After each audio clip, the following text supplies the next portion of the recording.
கிறிஸ்தேசுவுக்குள் பிரியமான சகோதர சகோதரிகள், நம் யாவருக்கும் நம்முடைய பிதாவாகிய தேவனுடைய நாமத்தினாலும் அன்பின் இரட்சகர் ஆண்டவராகிய இயேசு கிறிஸ்துவின் நாமத்தினாலும் கூடியிருக்கிற நம் ஒவ்வொருவருக்கும் கிருபையும் சமாதானமும் உண்டாயிருந்து பெருக கடவது என்கிற அன்பின் வாழ்த்துக்களோடு கூட சகோதரர் சொன்ன வண்ணமாக நாம் இப்போ பார்க்க போகிற பாடத்தின் தலைப்பானது தேவனுடைய புத்திரர்கள். அதற்கு ஆதார வசனம் நாம் வாசிக்க கேட்கலாம். ரோமர் 8ஆம் அதிகாரம் வசனம் 14. மேலும் எவர்கள் தேவனுடைய ஆவியினாலே நடத்தப்படுகிறார்களோ அவர்கள் தேவனுடைய புத்திரராய் இருக்கிறார்கள். அப்போ இங்கே நம்ம பார்க்குற அன்பான சகோதர சகோதரிகளே, எவர்கள் தேவனுடைய ஆவியினால் நடத்தப்படுகிறார்களோ அவர்களே தேவனுடைய புத்திரர்கள். இப்போ நாம் எல்லாரும் யாருங்க? கரெக்டுங்களா? தேவனுடைய புத்திரர்கள் தானா? அப்போ நாம் எல்லாருமே தேவனுடைய புத்திரர்கள். அப்போ நம்ம தேவனுடைய புத்திரர்கள் என்று சொல்லும்போது அது ஆங்கிலத்தில் நம்ம பார்த்துட்டோம்னா என்னென்னு வருதுன்னா சன்ஸ் ஆஃப் காட் அப்படின்னு சொல்லிட்டு வருது. சன் ஆஃப் காடுக்கும் சன்ஸ் ஆஃப் காடுக்கும் என்ன வித்தியாசம் புரியுதுங்களா? தேவனுடைய குமாரனுக்கும் தேவனுடைய குமாரர்களுக்கும் என்ன வித்தியாசம்? கேள்வி புரியலைங்களா? எளிமையான பாடம் தான், கேள்வி எளிமை தான். சீக்கிரம் பேசுனீங்கன்னா சீக்கிரம் முடிச்சிடலாம். தேவனுடைய குமாரனுக்கும் தேவனுடைய குமாரர்களுக்கும் என்ன வித்தியாசம்? தேவனுடைய குமாரன் அப்படின்னா கிறிஸ்து, தேவனுடைய குமாரர்கள்னா நாமோ, அவ்வளோதானுங்களா? வித்தியாசம்னா இப்படி தான் நம்ம சொல்ல முடியுங்களா? தேவனுடைய குமாரன் அப்படின்னா தேவனுடைய நேரடி சிருஷ்டி. தேவனுடைய குமாரர்கள் என்று சொல்லும்போது கர்த்தர் இயேசு, அதாவது மிகாயேலா இருக்கும்போது அவர் உண்டு பண்ணிட்ட சிருஷ்டிகள். இதுதான் வித்தியாசம். ஸோ நாம் இப்படி தான் இங்கே சொல்ல வேண்டும் அன்புக்குரிய சகோதர சகோதரிகள். சரி, இப்போ அடுத்த கேள்வி என்னன்னா, தேவனுடைய புத்திரர்கள் என்றால் யார்? யார் தேவனுடைய புத்திரர்கள்? யார் யாரை சொல்லலாம்? அதான் முன்னமே சொல்லிட்டோமே நாம் அப்படின்னு சொல்றீங்களா? யார் தேவனுடைய புத்திரர்கள்?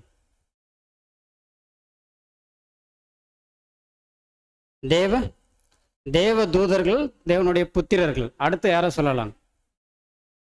சபை வகுப்பார். அவ்வளோதாங்களா? மனுக்குலம் முழுவதும் தேவனுடைய புத்திரர்கள் தான். ஸோ அன்புக்குரிய சகோதர சகோதரிகள், சரி, முதலாவது நம்ம பார்த்துட்டோம்னா தேவனுடைய புத்திரர்கள் அப்படின்னு சொல்லிட்டோம்னா நீங்களே சொல்லிட்டீங்க, தேவனுடைய தூதர்கள். ரொம்ப பிரதானமான 7 தூதர்கள் இருக்கிறாங்க. யார் நம்மளால சொல்ல முடியுங்களா? பிரதானமாக தேவனுடைய மகத்துவமுள்ள வேலைகளை செய்யக்கூடிய 7 தூதர்கள் இருக்கிறாங்க. யார் நம்மளால சொல்ல முடியுங்களா? மிகாயேல் தேவனுடைய தூதன். மிகாயேல் அவர் பலமுள்ள ஒரு வேலையை செஞ்சிட்டார். அடுத்துங்க கேப்ரியேல், அவரும் தேவனுடைய மெசேஞ்சர். அவர் அந்த ஒரு வேலையை அவர் கரெக்டாக செஞ்சுட்டார். அடுத்ததுங்க, டிஸ்பிளே பண்ணிடாதீங்க பிரதர், கடைசியாக போட்டுருங்க. அடுத்து யாருங்க? மூணாவது யாரை சொல்லலாம்? யாரை சொல்லலாங்க? மிஷாயேல் சொல்லிட்டோம். தேவனுடைய வலதுகரமாக இருந்து அநேக தேவனுடைய பலமுள்ள ஒரு காரியங்களை செய்தார். அது நமக்கு அறிந்த விஷயம். கேப்ரியேல் அப்படின்னு சொல்லிட்டுனா கீசிய மெசஞ்சர், நமக்கு அவரையும் தெரியும். அவர் என்ன பண்ணுறாருன்னா மெசேஜ் கொடுக்க வேலையை அவர் கரெக்டாக செஞ்சிட்டார். அடுத்து பேலன்ஸ் இருக்கிற 5 தூதர்கள் யார்? பிரதர் இப்போ டிஸ்பிளே பண்ணிடுங்க. யார் அந்த 7 தூதர்கள் என்று நம்ம பார்த்துட்டோம்னா, முதல்ல யார் வராருங்க? மிகாயேல். ரெண்டாவது யார் வராங்கன்னா கேப்ரியேல். மூன்றாவது யாருங்க? ரஃபேல். நாலாவது யூரியல், செலாப்பியல், ரெகியல், அடுத்தது பராஷியல் அப்படின்னு சொல்லிட்டு 7 தூதர்கள்.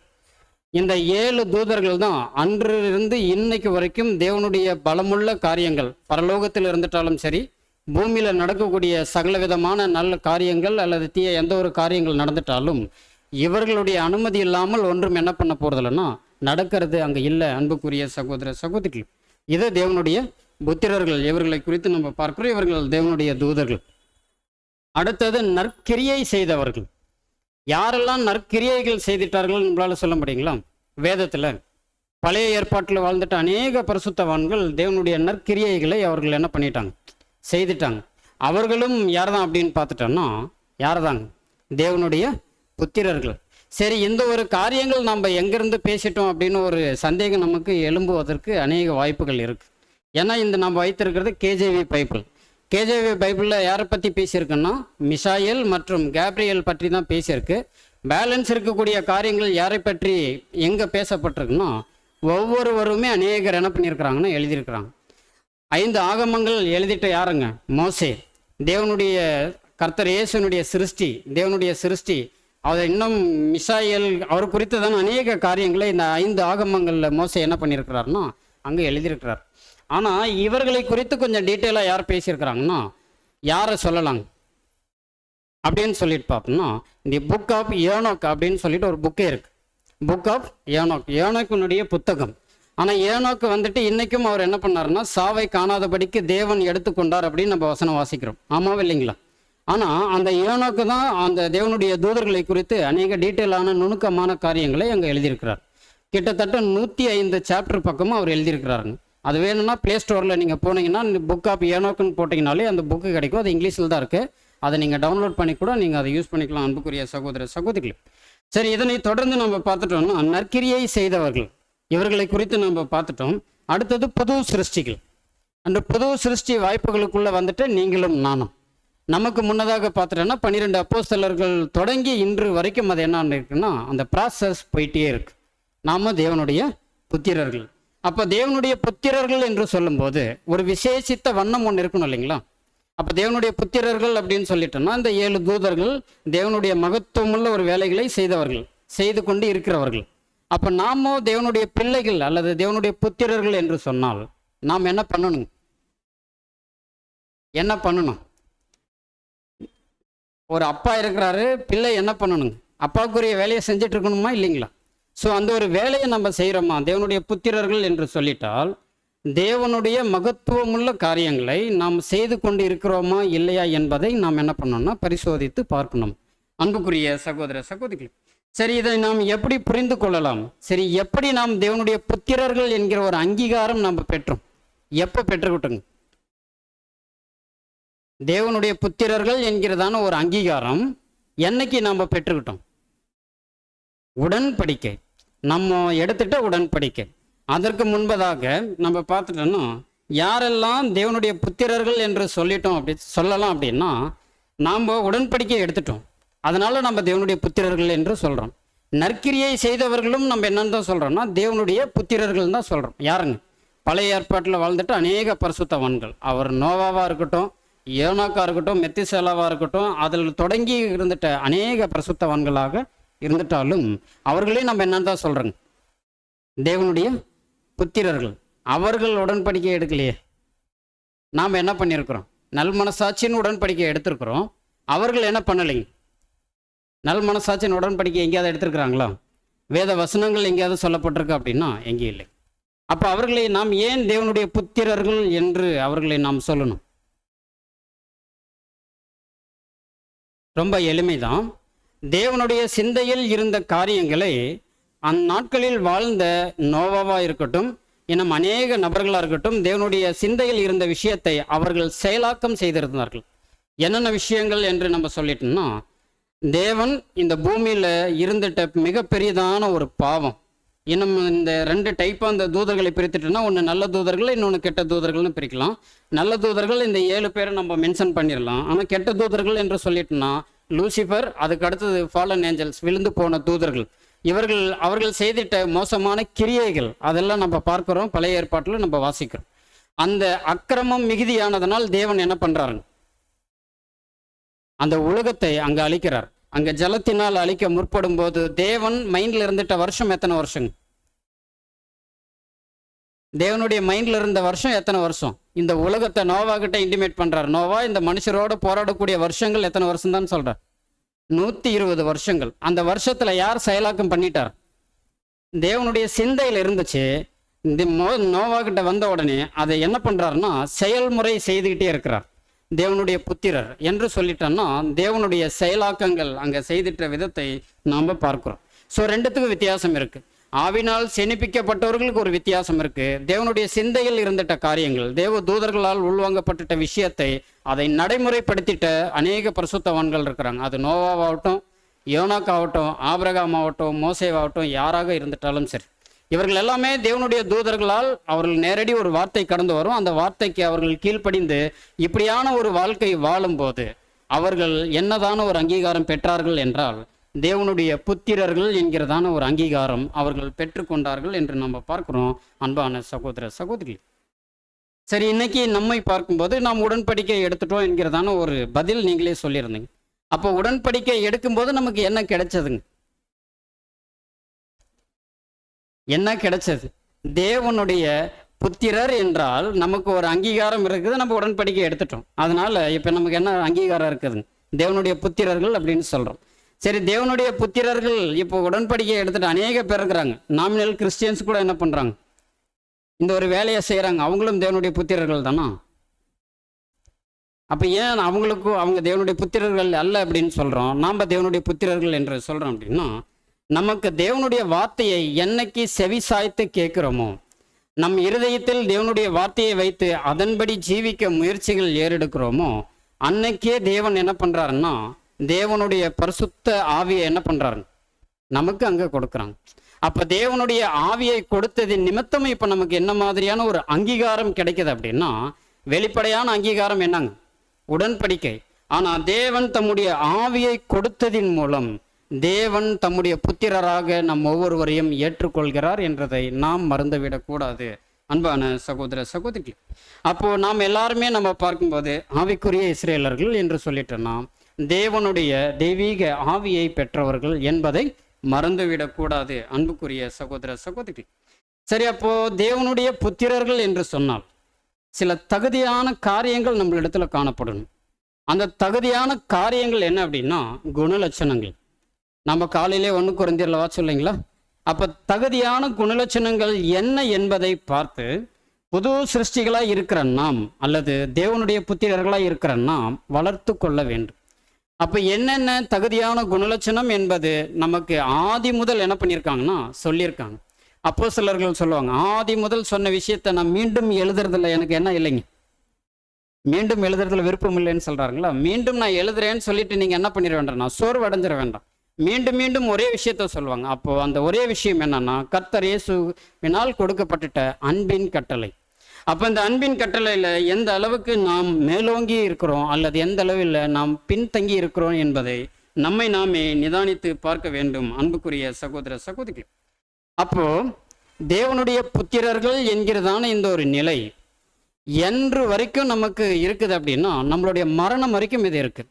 அப்போ தேவனுடைய ஆவி நமக்குள் இருந்து நம்மளுடைய மரண பரியந்தம் வரைக்கும் தேவனுடைய ஆவி தேவனுடைய புத்திரர்களாக வழிநடத்தும் போது தேவனுடைய புத்திரர்கள் என்கிறதான ஒரு அங்கீகாரம் அல்லது அந்த ஒரு உறவு முறை தொடர்ந்து நீடித்து கொண்டே இருக்கும் என்று நம்ம பார்க்குறோம்.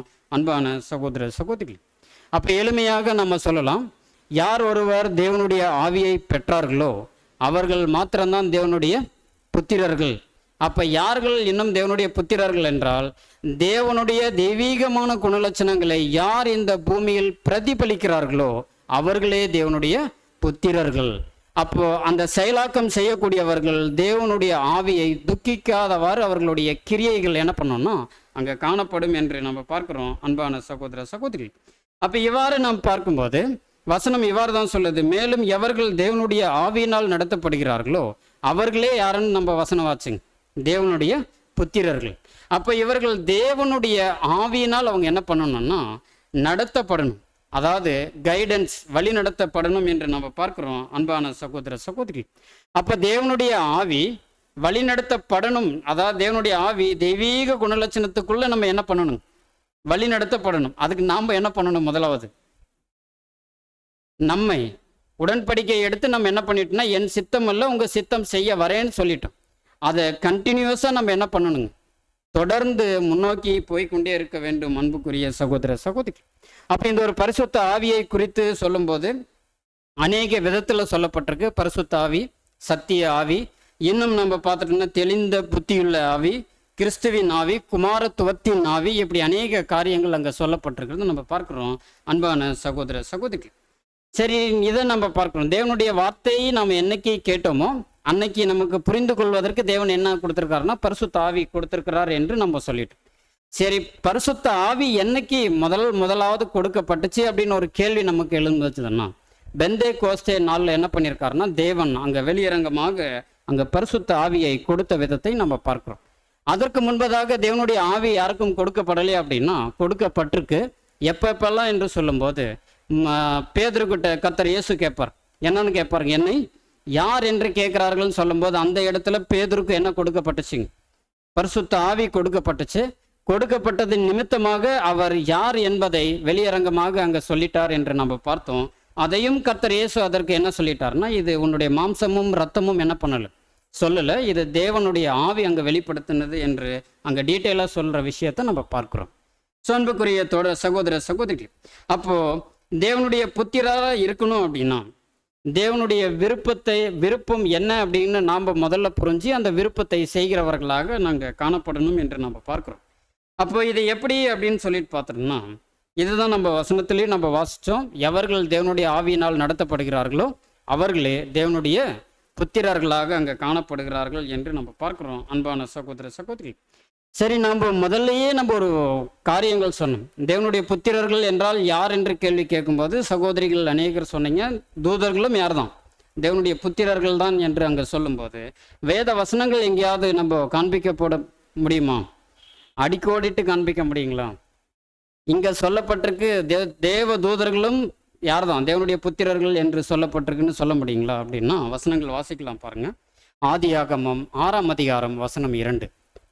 தேவகுமாரர் மனுஷகுமார்த்திகளை அதிக சௌந்தரியம் உள்ளவர்கள் என்று கண்டு அவர்களுக்குள்ளே தங்களுக்கு பெண்களை தெரிந்து கொண்டார்கள். அப்ப இங்க நம்ம பார்க்கிறோம் அன்பான சகோதர சகோதரிகளே, தேவகுமாரர் மனுஷகுமார்த்திகளை அதிக சௌந்தரியம் உள்ளவர்கள் என்று கண்டு.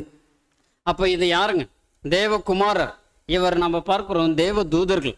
அப்போ இந்த நிலை நமக்கு தெரியும். இதை நம்ம பேசிக்கலே கேட்டோம், இதை டீட்டெயிலாக நம்ம பார்க்க போகிறது இல்லை. அப்போ இவர்கள் யார் தான் அப்படின்னு நம்ம பார்த்துட்டோம்னா இந்த தேவ தூதர்கள். அப்போ தேவனுடைய புத்திரர்களாக இவர்கள் இருக்கிறதுக்கான ஒரு ஆப்பர்ச்சுனிட்டி அங்கே இருந்துச்சு. ஆனால் அது அவர்கள் என்ன பண்ணிட்டாங்க, இழந்து போனார்கள் என்று நம்ம பார்க்கிறோம் அன்பான சகோதர சகோதரி. அப்போது இந்த தேவ தூதர்களை தேவன் நேரடியாக சிருஷ்டித்தாரா அப்படின்னு நமக்கு ஒரு கேள்வி எழும்புச்சு. அப்படின்னா தேவன் தேவ தூதர்களை நேரடியாக என்ன பண்ணலைங்க, சிருஷ்டிக்கல. தேவகுமாரன் சன் ஆஃப் காட் கர்த்தர் இயேசுவே அங்கே சிருஷ்டித்தார். அவர் தான் மிஷாயல் என்று நம்ம பார்க்குறோம் அன்பான சகோதர சகோதரிகள். அப்போ இந்த ஒரு காரியங்களை தொடர்ந்து நாம் பார்க்கும்போது அப்போது தேவனுடைய புத்திரர்களுடைய நிலையை இப்போ நம்ம என்ன பண்ணிட்டோம்னா தெரிஞ்சிட்டோம். ஆல்ரெடி நமக்கு தெரிஞ்ச விஷயத்த நம்ம இப்போ என்ன பண்ணுறோம்னா ரினியூவல் பண்ணுறோம், ரீகால் பண்ணுறது தான் நம்ம சொல்கிறோம் அன்பான சகோதர சகோதரி. அடுத்தது தேவன் பேழையை என்ன பண்ணியிருந்தாருன்னா கட்ட சொல்லியிருந்த விதத்தையும் நம்ம அங்கே முன்னாடியே அதை சொல்லியிருந்தோம். அவர்களும் தேவனுடைய புத்திரர்கள் என்கிறதான ஒரு அங்கீகாரம் பெற்றுக்கொள்வதற்கு தேவனுடைய சிந்தையை அவர்கள் நிரூபணம் செய்தார்கள் என்று அங்கே நம்ம சொல்லிட்டோம். இன்னும் சில காரியங்கள் நோவாவினுடைய நாட்களில் நடந்த விஷயத்தை கர்த்தர் இயேசு அங்கே நமக்கு இண்டிகேட் பண்ணுறதை நம்ம வாசிக்கலாம் பாருங்க. லூக்கா 17ஆம் அதிகாரம் வசனம் 26. நோவாவின் நாட்களில் நடந்தது போல மனுஷகுமாரனுடைய நாட்களிலும் நடக்கும். அப்ப இங்க நம்ம பார்க்கிறோம் நோவாவினுடைய நாட்கள்ல என்ன நடந்ததோ அது மனுஷகுமாரனுடைய நாட்களிலும் நடக்கும் அப்படின்னு யார் சொல்றாங்க? லூக்கா அங்க பதிவிடுறதை நம்ம பார்க்கிறோம். அப்ப அந்த சம்பவங்கள் இங்க நடக்குமா? மனுஷகுமாரன் வந்திருத்தலுடைய நாட்கள்ல நடக்குங்களா அப்படின்னு சொல்லிட்டு பார்த்தோம்னா நடக்குமா நடக்காதுங்களா? அன்னைக்கு நடந்துச்சு, வசனங்கள் கிளியரா இருக்குது. அதனால் தேவன் என்ன பண்ணியிருக்காருங்க, அந்த உலகத்தையே தேவன் அழிச்சிட்டார். அப்போ அந்த ஒரு சம்பவங்கள் நடக்குமா அப்படின்னு சொல்லிட்டு பார்த்தோம்னா அதுக்கு கோர்ட் என்ன பண்ணிருச்சு, பர்மிஷனே கொடுத்துட்டாங்க. நீங்கள் என்ன மாதிரி வேணாலும் என்ன பண்ணிக்கலாம்னா இருந்துக்கலாங்கிறதுக்கு கோர்ட்டு அங்கே பர்மிஷன் கொடுத்த விதத்தை நம்ம பார்க்குறோம் அன்பான சகோதர சகோதரி. இன்னும் நம்ம வசனம் 37 நம்ம பார்த்துட்டோம்னா மத்திய 24:37 நோவாவின் காலத்தில் எப்படி நடந்ததோ அப்படியே மனுஷகுமாரனுடைய நாட்கள்லையும் நடக்கும் அப்படின்னு அங்கே சொல்கிறத நம்ம பார்க்குறோம் அன்பான சகோதர சகோதரி. அப்போ இந்த ஒரு காரியங்கள் எல்லாமே நம்ம எதற்கு பார்க்குறோன்னா தேவனுடைய புத்திரர்களாக இருக்கிற நாம் அஜாக்கிரதையாக இருந்துடக்கூடாது, ஜாக்கிரதை உள்ளவர்களாக இருக்கணும். அப்போது அங்கே நடந்துட்ட காரியங்கள் என்ன, நடக்க போகிற காரியங்கள் என்ன, ரெண்டும் நம்ம ஒப்புமைப்படுத்தி நம்மளுடைய வாழ்க்கையை அதை நம்மளுடைய ஜீவியத்தை என்ன பண்ணணுங்க, துரிதப்படுத்தணும். அப்போ நாம் ஓட்டத்தை ஓடி முடிப்பதற்கு நம்ம ஸ்டார்டிங் பண்ணிட்டோம், அதாவது ஓட்டத்தை ஓட துவங்கிட்டோம். இப்போ நம்மளுடைய ஓட்டத்தை முடிக்கிற வரைக்கும் நம்ம என்ன பண்ணிடக்கூடாது, தொய்வு நம்மளுடைய வாழ்க்கையில் காணப்பட்டுடக்கூடாது. அப்போ தொய்வு காணப்பட்டுச்சு அப்படின்னா நம்ம தேவனுடைய புத்திரர்கள் என்கிற அந்த ஸ்தானத்திலிருந்து கொஞ்சம் என்ன பண்ணிடுவோங்க, வழி விழிக்கிறோம். அப்போ கொஞ்சம் வழி விலகும் போது அப்படியே நம்மளுடைய ஜீவியம் என்ன ஆயிரும்னா பின்னாக அங்கே போயிடும் என்று நம்ம பார்க்குறோம் அன்பான சகோதர சகோதரிகள். அப்போ இதனை குறித்து தேவ தூதர்கள், அந்த விழுந்து போன தூதர்களுடைய நிலையும் நம்மளுடைய சிந்தைக்கு அங்கே கொண்டு வந்து அதை நீங்கள் பார்க்கலாம் அன்பான சகோதர சகோதரிகள். அப்போது தேவனுடைய ஆவி நமக்குள்ளே இருக்குது அப்படின்னு நாம் எப்படி புரிஞ்சுக்கிறது? தேவனுடைய ஆவி நம்ம ஒவ்வொருவரும் வாங்கிட்டோம் இல்லைங்களா? ஆமாவா இல்லைங்களா? யாரெல்லாம் வாங்கலைங்க? எல்லாருமே வாங்கிட்டோம். தேவனுடைய பரிசுத்த ஆவி நம்ம எல்லாருமே வாங்கியிருக்கிறோம். சரி, பரிசுத்த ஆவி எனக்குள் இருக்கு என்பதை நாம் எப்படி புரிந்து கொள்ள முடியும்? கேள்வி புரியுதா புரியலைங்க? எப்படி புரிஞ்சுக்கலாங்க? என்ன முதர் ஆரம்பிச்சதுலேருந்து கேள்வியே கேட்டுட்டு இருக்கிறீங்க அப்படின்னு சொல்லி யோசிக்காதீங்க. எளிமையான கேள்வி தான். தேவனுடைய ஆவி நமக்குள் இருக்கு என்பதை நாம் எப்படி புரிந்து கொள்ள முடியும் அல்லது உணர்ந்து கொள்ள முடியும்? வேத வசனங்கள் வாசிக்கிறேன், வார்த்தைகள் எனக்கு என்ன பண்ணுதுங்க? நல்லா புரியுது. அதனால எனக்கு என்ன பண்ணுதுன்னா தேவனுடைய ஆவி எனக்கு இருக்கு என்பதை நான் புரிஞ்சுக்கிறேன் அப்படின்னு சொல்லலாமா? இது பெயர் சபையிலையும் செய்கிறாங்க. நாமினல் கிறிஸ்டியன்ஸும் என்ன பண்ணுறாங்கன்னா வேத வசனங்களை வாசித்து அந்த வார்த்தைகள் உள்ளான அர்த்தங்கள் ஒரு வேளை அவங்களுக்கு தெரியினாலும் வார்த்தைக்கு உண்மையாக வாழணும் என்கிற ஒரு பேசிக் நாலேஜோடு அவங்க என்ன பண்ணுறாங்கன்னா இருக்கிறாங்க. இதனால் தான் பரிசுத்த ஆவி எனக்கு இருக்குது அப்படிங்கிற ஒரு வாதம் நம்மளிடத்துல எழுந்துட வேண்டாம். எப்படி? ஏன்னா பரிசுத்த ஆவி நம்ம வாங்கிட்டோம். அது 5 வருடமாக இருக்கலாம், அல்லது 10 வருஷமாக இருக்கலாம், 15 வருஷமாக கூட நம்மளுடைய ஜீவியம் கடந்து போயிருக்கலாம். எப்படி எனக்குள் செயலாக்கம் பண்ணிட்டு இருக்குன்னு நான் எப்படி ரியலைஸ் பண்ணிக்கிறது அப்படின்னா, தேவனுடைய ஆவி எனக்குள் இருக்குன்னா இதை சிம்பிளாக நம்ம ஒருத்தரை வைத்து நம்ம என்ன பண்ணலாம்னா புரிந்து கொள்ளலாம். கர்த்தராகிய இயேசு கிறிஸ்து அவர் ஞானஸ்நானம் பெற்ற பின்பு பரிசுத்த ஆவி தேவன் தம்முடைய ஆவியை எப்படி கொடுக்குறாருன்னா குமாரனுக்கு அளவில்லாமல் அங்கே கொடுத்த விதத்தை நாம் பார்க்குறோம். இவர் என்ன அன்பார்ந்த நேசகுமாரன், இவரில் நான் பிரியமாக இருக்கிறேன். வசனங்கள் நமக்கு அறிந்தது தான். ஞானஸ்நானம் முடித்த பிற்பாடு அவர் எங்கே போகிறாருங்க? 40 நாள் உபவாசம் இருக்க போகிறார். அதில் 40 நாள் முடிந்த பின்னாடி அவருக்கு வரக்கூடிய அநேக விதமான சோதனைகளில் பரிசுத்த ஆவி அவருக்கு வழி நடத்துச்சு. அந்த சோதனைகளில் அவர் என்ன பண்ணிட்டாருங்க? வீழ்ந்து போகாமல் இருப்பதற்கு, எந்த இடத்துலையும் வீழ்ந்து போகாமல் இருப்பதற்கு தேவனுடைய ஆவி அவரை அபரிவிதமாக வழிநடத்தின விதத்தை நாம் பார்க்கிறோம். சரி, இப்போ சொல்லுங்க, தேவனுடைய ஆவி நமக்குள் இருக்குது என்பதை நாம் எப்படி புரிஞ்சுக்க முடியும்? ஏன்னா கர்த்தராகிய இயேசு கிறிஸ்து நம்ம சொல்லியாச்சு. சோதனைக்கு மத்தியில்லைங்க சிஸ்டர், சகோதரி சொல்றாங்க, சோதனைக்கு மத்தியில் நம்ம எப்படி கடந்து போயிட்டு இருக்கிறோம் அப்படிங்கிறதுனால தேவனுடைய ஆவி நமக்குள் இருக்கு அப்படின்னு நம்ம உணர்ந்து கொள்ளலாம்னு சொல்றீங்க. வேற ஏதாவது? தேவனுடைய வழி நடத்துதல், தேவனுடைய பரிசுத்த ஆவி எனக்குள் இருக்கு அப்படின்னு சொல்லிட்டு நம்ம புரிஞ்சுக்கலான்னு இன்னொரு சகோதரி சொல்றாங்க. சரி, நம்ம என்ன சொல்ல வரோம் அப்படின்னு சொல்லிட்டு பார்த்தோம்னா, சகோதரர் அதுக்கு அருமையான ஒரு விதத்துல ஒரு பதில் கொடுக்குறாங்க. அப்ப பரிசுத்த ஆவி யார் ஒருவர் பெற்று கொள்கிறாரோ அவர்களுடைய கிரியைகள் எப்படி இருக்கும் அப்படின்னா தேவன் விரும்பும் வண்ணமாகவே இருக்கும். அதுக்கு தான் நம்ம யாரை சொல்லிட்டோம்னா கர்த்தராகிய இயேசு கிறிஸ்துவை முன்னாடியே சொல்லிட்டோம். அப்போ கர்த்தராகிய இயேசு கிறிஸ்து தேவனுடைய ஆவியை பெற்றிருந்தார். எங்கே ஆகிலும் கர்த்தர் இயேசுனுடைய கிரியைகள் தேவனுக்கு நேர்மாறாக காணப்பட்டுச்சா அப்படின்னு பார்த்தோம்னா எங்கேயும் இல்லை. வேதத்தில் அழகான முறையில் அவருடைய வாழ்க்கையின் ஜீவியம் அங்கே அப்படியாக தான் இருந்துச்சு. 12 அப்போஸ்தலர்களை எடுத்துட்டாலும் அவர்கள் பெந்தகோஸ்தே நாளுக்கு பின்பு அவர்கள் பரிசுத்த ஆவி அவர்கள் என்ன பண்ணிட்டாங்க? பெற்று கொண்டார்கள். பெற்று கொண்டதின் பின்பு அவர்களுடைய கிரியைகள் எப்படி இருந்துச்சு அப்படின்னா அது தேவன் விரும்பும் வண்ணமாகவே இருந்துச்சு. அப்போ நாம் தேவனுடைய ஆவியை பெற்று கொண்டோம் என்பதை நாம் எப்படி புரிந்து கொள்ள முடியும்னா நம்முடைய கிரியை தேவனுக்கு பிரியமுள்ளதா இருந்துச்சு அப்படின்னா நாம் யாருங்க? தேவனுடைய புத்திரர்கள்.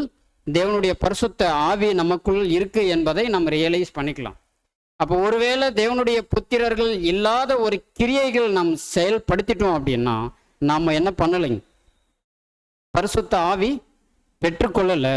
அதற்குரியதான ஒரு கிரியைகள், நேர்மாறான அங்கே ஒரு கிரியைகள் காணப்படுது என்று நம்ம பார்க்கிறோம் அன்பான சகோதர சகோதரி. அப்போ இந்த ஒரு காரியங்களை தொடர்ந்து ஒரு சம்பவத்தை கர்த்தர் இயேசு அங்கே நமக்கு முன்வைக்கக்கூடிய ஒரு காரியம் என்ன அப்படின்னு சொல்லிட்டு பார்த்தோம்னா, ஒரு புது சிருஷ்டி அல்லது தேவனுடைய புத்திரர்கள் என்றால் எப்படி இருக்கணும் என்பதற்கான ஒரு விவாதம் நிக்கோதேமு மற்றும் கர்த்தர் இயேசு இவர்கள் இருவருடைய ஒரு உரையாடல் அங்கே போது நம்ம வாசிக்கலாம் பாருங்க. யோவான் 3ஆம் அதிகாரம் வசனம் 1. அவன் ராக்காலத்திலே இயேசுவினிடத்தில் வந்து, ரபி, நீர் தேவனிடத்திலிருந்து வந்த போதகர் என்று அறிந்திருக்கிறோம். ஏனெனில் ஒருவனும் தன்னுடனே தேவன் இராவிட்டால் நீர் செய்கிற இப்படிப்பட்ட அற்புதங்களை செய்ய மாட்டான் என்றான். அப்போ இங்க பார்க்குறோம் நிக்கோதேமு எப்படியான ஒரு அருமையான ஒரு சர்டிஃபிகேட் பண்றாரு பாருங்க. ரபி, நீர் தேவனிடத்திலிருந்து வந்துட்ட புத்திரன் என்பதை என்ன பண்றாருங்க, அவர் ரியலைஸ் பண்ணிக்கிட்டார். அப்போ இந்த ஒரு காரியத்தை தொடர்ந்து நிக்கோதேமு மீண்டும் அங்கே கர்த்தர் இயேசுவிடம் பேசக்கூடிய காரியங்கள் வசனம் 3. இயேசு அவனுக்கு பிரதியுத்தரமாக, ஒருவன் மறுபடியும் பிறவாவிட்டால் தேவனுடைய ராஜ்யத்தை காண மாட்டான் என்று மெய்யாகவே உனக்கு சொல்லுகிறேன் என்றார். அப்போ இங்கே நம்ம பார்க்குறோம், ஒருவன் மறுபடியும் பிறவாவிட்டால் தேவனுடைய ராஜ்யத்தில் அவர் என்ன பண்ண மாட்டார், பிரவேசிக்க மாட்டார் என்று அங்கே சொல்கிறத நம்ம பார்க்குறோம். அன்பான சகோதர சகோதரி, ஆக நிக்கோதேமு ராக்காலத்தில் வந்து கர்த்தர் இயேசுகிட்ட கான்வர்சேஷன் போன விஷயங்கள் நம்ம ஆல்ரெடி கேட்ட விஷயங்கள் தான். இங்கே நம்ம பார்க்கும்போது ஒருவன் மறுபடியும் பிறவாவிட்டால் என்று அங்கே சொல்லக்கூடிய காரியத்தை நம்ம பார்க்குறோம். அப்போது இங்கே புதியதாக என்ன பண்ணணும்னா பிறக்கணும். அங்கே அதுக்கு அடுத்தது கிறிஸ்து இயேசுவுக்குள் ஒரு புது சிருஷ்டியாக நம்ம என்ன பண்ணோம்னா காணப்படணும். அப்போ இதை குறித்து வசனம் எங்கே இன்னும் சொல்லப்பட்டிருக்குன்னா 2 கொரிந்தியர் 5 வசனம் 17, ஒருவன் கிறிஸ்துவுக்குள் இருந்தால் புது சிருஷ்டியாக இருக்கிறான், பழையவைகள் ஒளிந்து போயின, எல்லாம் புதிதாயின அப்படின்னு அங்கே சொல்லப்படக்கூடிய காரியங்கள். அப்போ ஒருவன் மறுபடியும் பிறவாவிட்டால் என்று சொல்லும்போது இந்த ஒரு வசனம் யாருக்குமே மறக்காமல் இருக்கும். ஏன்னா இந்த ஒரு வசனம் கட்டாயம் எல்லாருடைய சிந்தைக்கும் வரக்கூடிய ஒரு வசனம் தான் 2 கொரிந்தியர் 5 வசனம் 17. அப்போ புதிதாய் காணப்படக்கூடியதான காரியங்கள் எல்லாமே புதிதாக அங்கே காணப்படணும். அப்போ இந்த ஒரு காரியங்களை குறித்து நிக்கோதேமுவிடம் கர்த்தர் இயேசு சொல்லும்போது நிக்கோதேமு என்ன பண்ணிட்டாருங்க, லிட்ரலாகவே புரிஞ்சுக்கிட்டார். அப்போ ஒருவன் மறுபடியும் பிறவாவிட்டால் என்று சொல்லும்போது, நான் முதிர் வயதாக இருக்கையில் மீண்டும் தாயின் வயிற்றில் போயிட்டு பிறக்க கூடுமோ என்கிறதான ஒரு கேள்வி அவர் என்ன பண்ணுறாருன்னா எழுப்புற விதத்தை நம்ம பார்க்குறோம். அன்பான சகோதர சகோதரி, அப்போ இதனை குறித்து அநேக வசனங்கள் அங்கே சொல்லப்பட்டிருக்கு, அது நம்ம பின்னாடி வாசிக்கலாம். அப்போது தேவனுடைய ஒரு ரிலேஷன்ஷிப், தேவனுடைய புத்திரர்களாக இருக்கிற நமக்கும் தேவனுக்கும் இருக்கக்கூடிய ஒரு ரிலேஷன்ஷிப் எதை காண்பிக்குது அப்படின்னா, தேவன் தம்முடைய ஆவியை கொடுத்து தேவனுடைய புத்திரர்களாக இருப்பதற்கு தானே ஒரு நிலையை அங்கே கொடுத்திருக்கிறத நம்ம பார்க்குறோம். அன்பான சகோதர சகோதரி, அப்போ இன்னும் பார்க்கும்போது, அதாவது 2 கொரிந்தியர் 5:17 நம்ம பார்த்துட்டோம்னா அந்த காரியத்தை குறித்து நாம் பார்க்கும்போது நம்முடைய சரீரம் புதுசல்ல. நம்முடைய சரீரம் என்ன இல்லைங்க, புதுசல்ல. பழைய சரீரம், ஜென்ம சுபாவம் உள்ள இந்த பழைய சரீரத்தில் இந்த சரீரத்தை தேவன் அங்கீகரிக்கல. இந்த சரீரத்தை தேவன் என்ன பண்ணலன்னா அங்கீகரிக்கல. அப்போ ஒருவன் கிறிஸ்துவுக்குள் இருந்தால் என்று சொல்லும்போது இந்த பழைய சரீரத்தை பற்றி தேவன் என்ன பண்ணலைன்னா பேசவே இல்லை. அப்போ இந்த பழைய சரீரத்துக்குள் பெற்றுட்ட அந்த புதிய சிந்தையின் வீரியத்தை குறித்து அங்கே பேசக்கூடிய விதமாக தான் அங்கே இருக்கு என்று நம்ம பார்க்குறோம். அன்பான சகோதர சகோதரி, அப்போ நம்மளுடைய பழைய சரீரம் என்று சொன்னால் நம்முடைய சிந்தனை, சொல், செயல் இது எல்லாமே எப்படி இருக்கும்னா, ஒருவன் உலகத்தில் வாழ்ந்தால் எப்படி அவர் ஜீவிப்பாரோ அந்த போல ஒரு வாழ்க்கை, அதை பற்றி பேசல. இங்க எதை பற்றி சொல்றாருன்னா, மாறாக புதிய சிந்தை, புதிய எண்ணம், புதிய நோக்கம், புதியதான ஒரு குறிக்கோள்கள், இப்படி அங்க பேசக்கூடிய ஒரு விதத்தை அங்க சகோதரர் முன்வைக்கிறத நம்ம பார்க்கிறோம். அன்பான சகோதர சகோதரி, அப்ப இதுக்கு தான் அங்க சகோதரர் சொல்லும் போது all things are become new அப்படின்னு அங்கே சொல்கிறத நம்ம பார்க்குறோம். அன்பான சகோதர சகோதரிகளே, அப்போ எல்லாமே அங்கே புதிதாகக்கூடிய ஒரு காரியம். அப்போ நம்முடைய பழைய சிந்தையோடு கூட நம்ம ஜீவித்துட்டோம் அப்படின்னா அந்த பூமியில் தேவனுடைய புத்திரர் என்கிறதான ஒரு நிலை நம்மளிடத்துல காணப்பட்டுடாது. அப்போ பழைய சரீரத்தோடு கூட இருந்துட்டு பழைய சிந்தனையோடு பழைய கிரியைகளோடு தேவனுடைய சமூகத்தில் போயிட்டு நின்றுட்டு தேவனே நான் அப்பா பிதாவே என்று நம்ம கூப்பிட்டாலும் அங்கே என்ன இல்லைங்க, பிரயோஜனம் அங்கே ஒன்றும் இல்லை என்று நம்ம பார்க்குறோம். அன்பான சகோதர சகோதரி, அப்போ இங்கே சொல்லும்போது வசனம் எப்படி சொல்லுதுன்னா, ஒருவன் மறுபடியும் பிறவாவிட்டால் என்று சொல்லும்போது அந்த பிறத்தல் குறிக்குது. அங்கே கிரீக் வேர்டு என்ன சொல்லுதுன்னா ஜெனோ. இது நம்ம ஆல்ரெடி நம்ம பார்த்த விஷயம்தான். அப்போ இங்கிலீஷில் நம்ம பார்த்தோம்னா போர்ன் அப்படின்னு சொல்லப்பட்டிருக்கிற ஒரு காரியம் அங்கே சொல்லப்பட்டிருக்குது. அன்பான சகோதர சகோதரி, அப்போது ஜெனோ நமக்குள் நடந்துருச்சு, ஆமாவா இல்லைங்களா? இப்போ ஜெனோவுக்கு அடுத்தது உடனே என்ன நடக்கணுங்க? ஒருவர் சிம்பிளாக நம்ம சொல்லணும்னா, ஒருவர் கருத்தரித்துட்டாங்க அப்படின்னா அந்த குழந்தை வளருவதற்கு ஒரு பீரியட் ஆஃப் டைம் இருக்கு. ஒரு 10 மாதம் கழித்து அது என்ன பண்ணுதுன்னா ஒரு குழந்தை அங்கே பிறக்கிற ஒரு காரியத்தை நம்ம பார்க்குறோம். அன்பான சகோதர சகோதரி, ஒரு ஸ்டார்டிங் பீரியட் இருக்கு, எண்டிங் பீரியட்னு ஒன்று இருக்கு. நமக்கு ஸ்டார்டிங் பீரியட் நம்ம பார்த்துட்டோம்னா ஜனம் நடந்தத விஷயங்கள் நம்ம பார்க்குறோம். அது நம்ம ஆல்ரெடி நம்ம தெரிஞ்சிருக்கிறதுனால அதை நம்ம ஸ்கிப் பண்ணுறோம். அந்த பிறத்தல் வரைக்கும் நம்ம ஒரு காலப்பகுதி தேவன் அங்கே கொடுக்குறாங்க. அந்த காலப்பகுதியில் தான் என்ன இருக்குது அப்படின்னு சொல்லிட்டு பார்த்தோம்னா வளர்ச்சியின் காலப்பகுதி.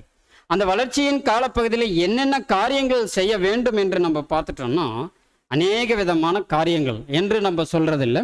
ஒரே வசனம்தான், கர்த்தர் இயேசு நமக்கு கொடுத்திட்ட பிரமாணம், அன்பின் பிரமாணம். இந்த அன்பின் பிரமாணத்தில் நம்மளுடைய ஓட்டத்தை ஓட துவங்கின நாளிலிருந்து இதில் 4 ஸ்டேஜ் இருக்கு. அந்த ஃபைனல் ஸ்டேஜ் தான் நம்மளுடைய என்னதுங்க, பிறத்தல். அங்கே நடக்கக்கூடிய ஒரு ஸ்டேஜ். அப்போ அன்புக்குரிய சகோதர சகோதரிகளே, அப்போ இதை குறித்து நம்ம பார்த்தோம்னா அடுத்த வசனம் 4 யோவான் 3:4 என்ன சொல்லுதுன்னா, ஒருவன் முதிர் வயதா இருக்கையில் மனுஷன் எப்படி போயிட்டு மீண்டும் பிறப்பான் என்று ஒரு கேள்வி அங்கே எழுப்பக்கூடிய ஒரு வசனம் அங்கே காணப்படுது, நம்ம பார்க்கிறோம். அன்பான சகோதர சகோதரி, அதற்கு நிக்கோதேமு, ஒரு மனுஷன் முதிர் வயதா இருக்கையில் எப்படி பிறப்பான், அவன் தன் தாயின் கற்பத்தில் 2ஆம் தரம் பிரவேசித்து பிறக்கக்கூடுமோ என்கிறதான ஒரு கேள்வி நிக்கோதேமு அங்கே எழுப்புறதை நம்ம பார்க்கிறோம். அப்போ இங்கே பிறத்தல் குறிக்கிறது 2 விஷயத்த சொல்லுது. அவர் என்ன பண்ணியிருக்கிறாரு, ஆல்ரெடி பிறந்துட்டார், அவர் மனுஷ சுபாவத்தில் ஜென்ம சுபாவத்தில் இருக்கிறார். 2வது பிறத்தல் குறிக்கிறது இது மீண்டும் அதே மாதிரி நான் போய் பிறக்க கூடுமோ என்கிறதான ஒரு கேள்வி அவர் வைக்கும்போது கர்த்தர் இயேசு அதை பேசல, இது ஸ்பிரிச்சுவல் பர்த் அப்படி பேசுறதை நம்ம பார்க்கிறோம். அன்பான சகோதர சகோதரி, இது ஆவிக்குரிய ஒரு பிறப்பு என்று நம்ம பார்க்கிறோம். அப்போ முதல் பிறப்பு நம்ம பார்த்துட்டோம்னா மாம்சத்தில் பிறந்த நாம், நம்ம இடத்துல இருக்கக்கூடிய காரியங்கள் என்னன்னு சொல்லிட்டு நம்ம பார்த்தோம்னா நமக்கு அறியாத விஷயங்கள் இல்லை. மனித சுபாவம், அடுத்தது மனித சரீரம், அடுத்தது இதுக்குள் இருக்கக்கூடிய அநேக தீய எண்ணங்கள், தீய பழக்கங்கள், தீயதான அநேக காரியங்கள் நம்ம சொல்ல வேண்டிய அவசியம் இல்லை. வசனம் லிட்ரலாகவே அங்கே காண்பித்திருக்கிறத நம்ம பார்க்குறோம். அன்பான சகோதர சகோதரி, அடுத்தது 2வது காரியம் என்னன்னா, ஆவிக்குரிய ரீதியில் பிறக்கக்கூடிய இந்த ஒரு விஷயத்தை நம்ம பார்க்கும்போது இது ஒரு உன்னதமான ஒரு நிலை என்று அங்கே சகோதரர் சொல்றதை நம்ம பார்க்கிறோம். அன்பான சகோதர சகோதரி, இந்த உன்னத நிலைமைக்கு போவதற்கு தான் நம்மை தேவனுடைய புத்திரர்களாக தேவன் அங்கீகரித்து அவருடைய சமூகத்தில் நம்மை அனைவரும் ஒன்று சேர்த்து அவருடைய மகத்துவமுள்ள வார்த்தைகளை ஒவ்வொரு நாளும் ஒவ்வொரு நொடி பொழுதும் நமக்கு என்ன பண்ணியிருக்காருங்க, கொடுத்துக்கிட்டே இருக்கிறார். அதை நாம் மறுக்க முடியாது என்று நம்ம பார்க்கிறோம். அன்பான சகோதர சகோதரிகள், அப்போ இந்த பிறத்தல் நிலையிலே நம்ம பார்க்கும்போது அதில் வசனம் 5வது வசனத்தை சொல்லும்போது ஒருவன் ஜலத்தினாலும் ஆவினாலும் பிறவாவிட்டால் என்று நம்ம பார்க்கிறோம். அன்பான சகோதர சகோதரிகள், தேவனுடைய ராஜ்யத்தில் அவர் என்ன பண்ண மாட்டார், பிரவேசிக்க மாட்டார் என்று நம்ம பார்க்கிறோம். அன்பான சகோதர சகோதரிகள், அப்போ ஜலத்தினால் பிறக்கிற நிலை நமக்கு அறிஞ்சது தான். நம்ம ஜலத்தினால் நம்ம என்ன பண்ணியிருக்கிறோம், பிறந்துட்டுமா இல்லைங்களா? ஆவினால் பிறந்துட்டுமா? ஆவினால் பிறந்துட்டுமா? ஆமாங்களா இல்லைங்களா? ஆவினால் பிறந்துட்டோம். அப்போ அன்புக்குரிய சகோதர சகோதரிகளே, அப்போ இந்த ஒரு நிலை என்று நம்ம பார்த்துட்டோம்னா ஆவியினால் பிறந்த விஷயங்கள், மாம்சத்தில் பிறந்த விஷயங்கள், ஜலத்தினால், ஆவியினால் பிறந்த விஷயங்கள். அப்போ இந்த விஷயங்கள் நம்ம பார்க்குறோம். அதுதான் நம்ம முன்னாடியே சொன்னோம், ஸ்டார்டிங் ஒன்று இருக்கு, எண்டிங் ஒன்று இருக்கு. ஸ்டார்டிங் நிலை நம்ம எங்கே பார்க்குறோம்னா ஜலத்தினால் பிறந்த விஷயங்கள். எண்டிங் பாயிண்ட் நம்ம பார்க்குறோம்னா அது ஆவியினால் பிறக்கக்கூடிய விஷயங்கள். அப்போ இது இடைப்பட்ட காலங்கள் நம்ம பார்க்குறோம், வளர்ச்சியின் பீரியட் அப்படின்னு சொல்லிட்டு நம்ம பார்க்குறோம்.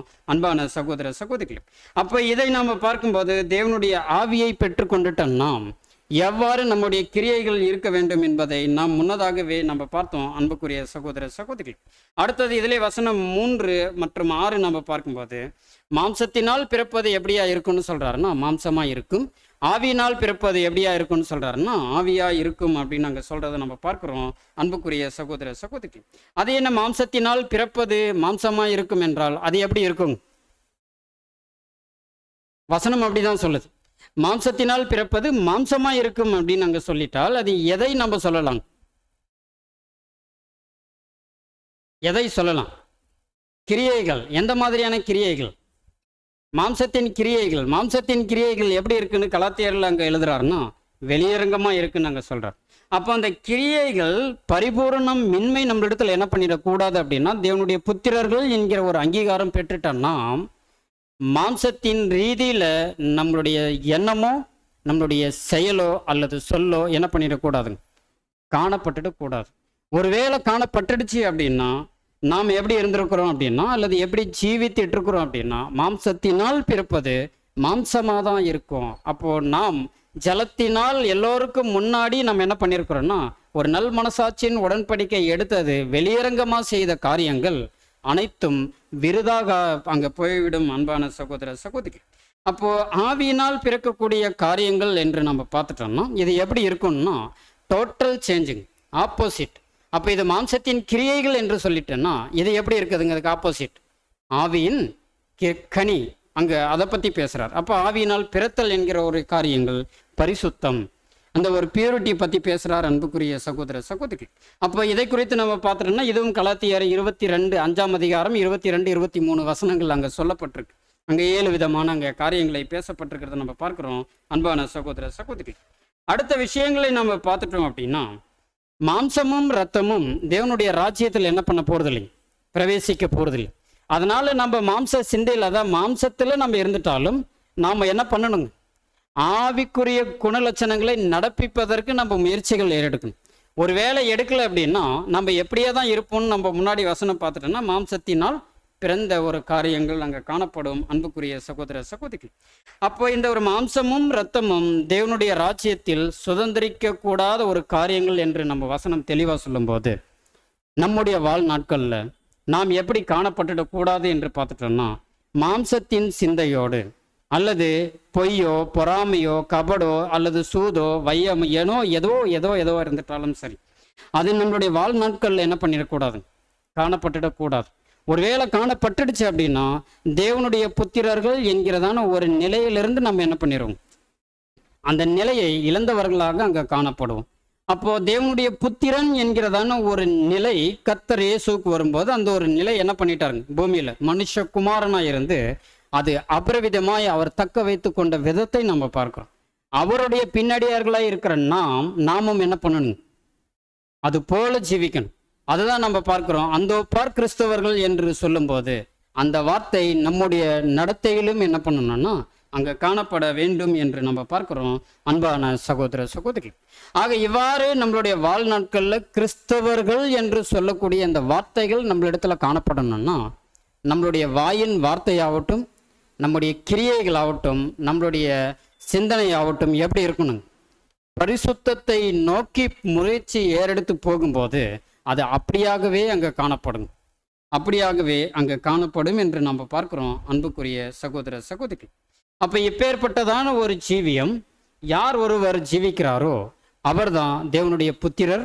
இவர்கள் தான் எங்கே பங்கு பெறுவாங்கன்னா முதலாம் உயிர் தெழுதலுக்கு பங்குள்ளவர்களாக அங்கே காணப்படுவார்கள் என்று நம்ம பார்க்கிறோம். வசனம் வாசிக்கலாம் பாருங்க. வெளிப்படுத்துதல் 20ஆம் அதிகாரம் வசனம் 6. முதலாம் உயிர்த்தெழுதலுக்கு பங்குள்ளவன் பாக்கியவானும் பரிசுத்தவானுமாய் இருக்கிறான். இவர்கள் மேல் இரண்டாம் மரணத்திற்கு அதிகாரம் இல்லை. இவர்கள் தேவனுக்கும் கிறிஸ்துவுக்கும் முன்பாக ஆசாரியனாய் இருந்து அவரோடு கூட 1000 வருஷம் அரசாளுவார்கள். அப்ப இங்க நம்ம பார்க்கிறோம் முதலாம் உயிர்த்தெழுதலுக்கு பங்குள்ளவன் இவர் என்னவா இருக்கிறாரு, பாக்கியவானும் பரிசுத்தவானுமாய் இருக்கிறான்னு வசனம் சொல்லுது. இவர்களுக்கு மேல் எது அதிகாரம் இல்லைன்னா இரண்டாம் மரணம் அதிகாரம் இல்லை. அப்ப இரண்டாம் மரணம் இந்த தேவனுடைய புத்திரர்கள் மேல் அதிகாரம் செலுத்தல் அப்படின்னா நம்முடைய கிரியைகள் எந்த அளவுக்கு இருக்கணும் என்பதை நம்ம ரியலைஸ் பண்ணிக்கணும். அப்ப இந்த கிரியைகள் ரொம்ப முக்கியம். கிரியை ஒருவரும் கிரியை செய்யக்கூடாத ராக்காலம் என்ன பண்ணதுன்னா வருது. அநேக வேதத்தில் வேத வசனங்கள் அல்லது அநேக சப்ஜெக்டில் நம்ம கேட்டிருக்கிறோம். அப்போ எந்த ஒரு காலத்தில் நம்ம எப்படி இருக்கணும்னா நம்மை நாமே தற்காத்து கொள்ள வேண்டும் அன்புக்குரிய சகோதர சகோதரி. அப்போ எப்படி தற்காத்து கொள்ள வேண்டும், தேவனுடைய ஆவியை பெற்றுக்கிட்டோம், தேவனுடைய வார்த்தை நம்ம மத்தியில் வருது, அந்த வார்த்தைகளை உள்வாங்கி நம் இருதயத்தில் வைத்து அதன்படி நடக்கிறவர்களாக நாம் முயற்சிகள் ஏறெடுக்கணும். அப்போது நாம் பார்க்கும்போது இது எல்லாத்துக்குமே இந்த ஒரு வசனம் பொருந்தக்கூடியதாக இருக்குது அன்புக்குரிய சகோதர சகோதரி. அப்போது நாம் எல்லாருமே தேவனுடைய புத்திரர்கள் தான். அப்போ முதலாம் உயிர்த்தெழுதலுக்கு பங்குள்ளவர்களாக இருக்கிறோம் என்பதை ஒவ்வொருவரும் நாம் என்ன பண்ணுறோம், விசுவாசிக்கிறோம். அப்போ இந்த ஒரு விசுவாசத்தில் நாம் உறுதியுள்ளவர்களாக காணப்படணும் அப்படின்னா நம்முடைய கிரியைகளில் நாம் என்ன பண்ணணும், ஜாக்கிரதை உள்ளவர்களாக அங்கே காணப்படணும் அன்புக்குரிய சகோதர சகோதரி. அப்போ இது முதலாவது எங்கிருந்து தொடங்கப்படுது என்று நம்மளிடத்தில் ஒரு கேள்வி எழும்பிடுச்சு அப்படின்னா முதலாவது நம்முடைய இல்லம், இரண்டாவது தேவனுடைய சமூகம், மூன்றாவது எங்கேங்க பரந்த விரிந்த உலகம். அப்ப அன்புக்குரிய சகோதர சகோதரிகளே, அப்ப தேவனுடைய குணலட்சணங்களை, கர்த்தர் இயேசுவினுடைய கிரியைகளை நாம் நடப்பிப்பதற்கு முதலாவது நம்முடைய வீடு, ரெண்டாவது நம்முடைய ஐக்கியம், மூன்றாவது உலகம். அப்ப இவை எல்லாவற்றிலுமே நம்முடைய கிரியைகளை என்ன பண்ணணுங்க? நன்னடத்தை காமிக்கணும். ஏன்னா உலகத்துல கூட என்ன பண்றாங்க? நன்னடத்தை சான்றிதழ்னு ஒன்று கொடுக்குறாங்க. அப்ப அந்த நன்னடத்தை நம்மளிடத்துல காணப்படும் போது, இந்த ஒரு அங்கீகாரம் தேவனுடைய குமாரனுடைய நிலையை பிரதிபலிக்கும் போது தேவன் என்ன பண்றாருங்க? உண்மமும் உத்தமமும் உள்ள ஊழியக்காரனே எங்க வாங்கன்னு சொல்லி அழைக்கிறார். எஜமானுடைய சந்தோஷத்திற்குள் பிரவேசி அப்படின்னு சொல்லக்கூடிய ஒரு மிக மகிழ்ச்சியான ஒரு சந்தர்ப்பத்திற்குள் நம்ம பிரவேசிக்கக்கூடியவர்களாக காணப்படுவோம். அன்புக்குரிய சகோதர சகோதரிகள், ஒருவேளை நான் தேவனுடைய புத்திரர், தேவனுடைய குமாரனா நான் இருக்கிறேன். அப்ப இப்படி நான் தேவனுடைய குமாரனா இருக்கிறதுனால தேவனுடைய வசனத்தை நான் நாள்தோறும் வாசிக்கிறேன், தியானிக்கிறேன், தேவனுடைய வார்த்தைகளை நான் படிக்கிறேன், சகோதரர் சகோதரிகளோடு நான் உறவாடி அதாவது தேவனுடைய வார்த்தைகளை பேசி கொண்டிருக்கிறேன். இவ்வாறு யார் ஒருவர் நினைக்கிறாரோ அவர் தேவனுடைய புத்திரர் அல்ல. வசனம் எப்படி சொல்லுதுன்னா இப்படியாக தான் அங்க சொல்லுது. 1 யோவான் 3ஆம் அதிகாரம் வசனம் 18.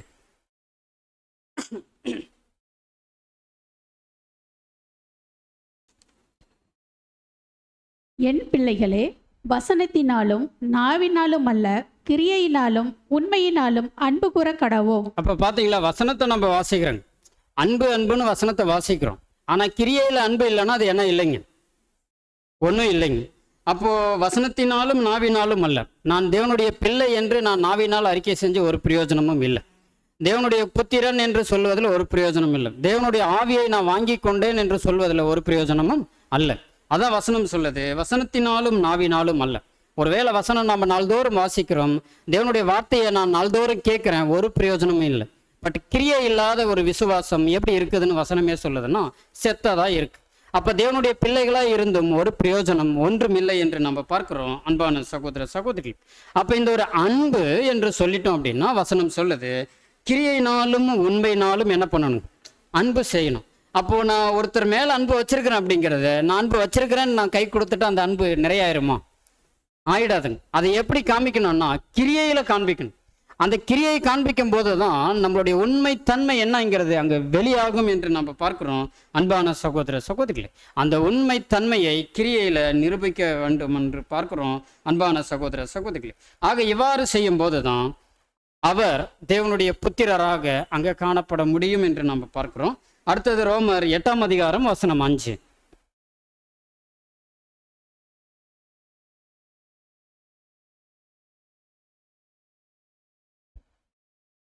அன்றியும் மாம்சத்தின்படி நடக்கிறவர்கள் மாம்சத்துக்குரியவைகளை சிந்திக்கிறார்கள், ஆவியின்படி நடக்கிறவர்கள் ஆவிக்குரியவைகளை சிந்திக்கிறார்கள். இதுல 2 பாயிண்டா பிரிக்கிறாருங்க வசனத்தை. ஒன்று, மாம்சத்தின்படி நடக்கிறவர்கள் அவர்கள் எப்படி இருக்கிறாருன்னு சொல்றாருங்க, மாம்சத்திற்குரியவர்களா இருக்கிறார், ஒரு பாயிண்ட். ரெண்டாவது விஷயத்தை பார்க்கும்போது ஆவியின்படி நடக்கிறவர்கள் ஆவிக்குரியவைகளை சிந்திக்கிறார்கள்.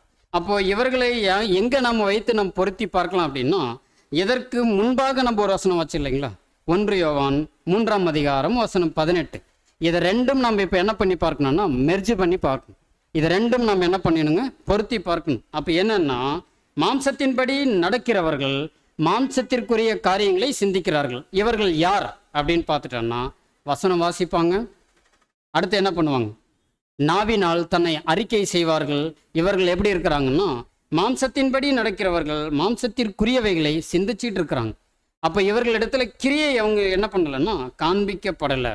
ஆவியின்படி நடக்கிறவர்கள் அவர்கள் எப்படி இருக்கிறாங்க, கிரியை காண்பிக்கிறாங்க. அது ஆவியின்படி நடக்கிறவர்கள் ஆவிக்குரிய காரியங்களை சிந்திச்சுக்கிட்டே இருக்கிறாங்க.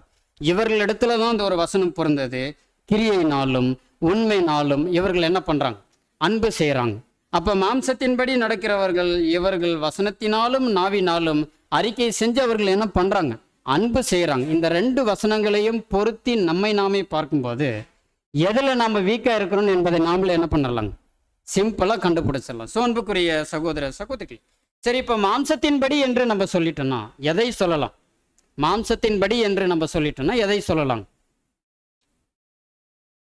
நாம் இப்போ வாழ்ந்துட்டு இருக்கிற வாழ்க்கை, தற்கால ஜீவியம் மாம்சத்தின்படி, நம்ம மாம்சத்துல தானே இருக்கிறோம். தற்கால ஜீவியத்தை மாம்சத்தின்படி என்று அங்கே சொல்றதை நம்ம பார்க்கிறோம். அன்பான சகோதர சகோதரிகள், அந்த நம்முடைய ப்ரெசன்ட் லைஃப் எப்படி இருக்கணும்னா எப்படி இருக்குதுங்க? பூமிக்குரிய காரியங்களை அதிவேகமாக நோக்கி கொண்டு அதற்கே முழு பிரயாசத்தை எடுத்துக்கொண்டு நம்முடைய ஜீவியம் என்ன பண்ணுதுங்க? இருந்துகிட்டே இருக்குது. அப்படின்னா நம்மளுடைய ப்ரெசன்ட் லைஃப் எப்படி இருக்குதுங்க? எப்படி இருக்கு? மாம்சத்தின்படியே இருக்கு. இதைத்தான் அங்கே வசனம் அங்கே சொல்றதை நம்ம பார்க்கிறோம். சரி, நம்மளுடைய வாழ்க்கை ஆவியின்படி இருக்கு. எப்படி இருக்குதுங்க? ஆவியின்படி இருக்கு. அப்போ இந்த ரெண்டு விஷயத்தை நம்ம பார்க்கும்போது ஒருவர் என்ன பண்றாருன்னா மாம்சத்தின்படி நடக்கிறார், பிரசன்ட் லைஃப், மாம்சத்திற்கேற்ற காரியங்களை நோக்கியே அவர் ஜீவித்துட்டு இருக்கிறார். ஆவியின்படி வாழக்கூடியவர்கள் எப்படி இருப்பாங்க? ஆவிக்குரிய காரியங்களை கற்றுக்கொள்வாங்க, அதை செயலாக்கம் செய்வாங்க, மற்றவர்களிடத்துல அவர்கள் என்ன பண்ணியிருப்பாங்க? தேவனுடைய குமாரர்களுடைய கிரியைகளை நடப்பிக்கக்கூடியவர்களாக அங்க காணப்படுவாங்க. அப்ப இவர்களை குறித்து சகோதரர் சொல்லும்போது கிறிஸ்துவுக்குள் இருக்கிறவர்கள் புது சிருஷ்டியா இருக்கிறார்கள். நம்ம ஆல்ரெடி வசனம் வாசிச்சோம். அவர்கள் புதிய லட்சியத்தோடு, புதிய குறிக்கோள்களோடு, புதிய எண்ணத்தோடு, புதியதோர் விருப்பத்தோடு இவர்களுடைய எண்ணங்கள், சொல், செயல் இப்படியாக அங்கே காணப்படும் என்று அங்கே சொல்றதை நம்ம பார்க்கிறோம். ஸோ அன்புக்குரிய சகோதர சகோதரிகளே, ஆக இவ்வாறு தேவனுடைய புத்திரர்கள் அங்கே காணப்படுவாங்க.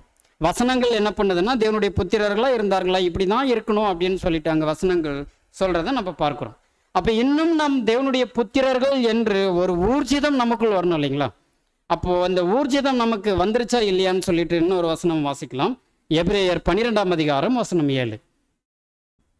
நீங்கள் சிற்சையை சகிக்கிறவர்களாய் இருந்தால் தேவன் உங்களை புத்திரராக எண்ணி நடத்துகிறார். பாத்தீங்களா? அப்ப சிச்சையை சகிக்கிறவர்களாக இருக்கும்போது தேவனுடைய புத்திரர்களாக எண்ணி அவர் என்ன பண்றாரா? நம்மை நடத்துறாரா?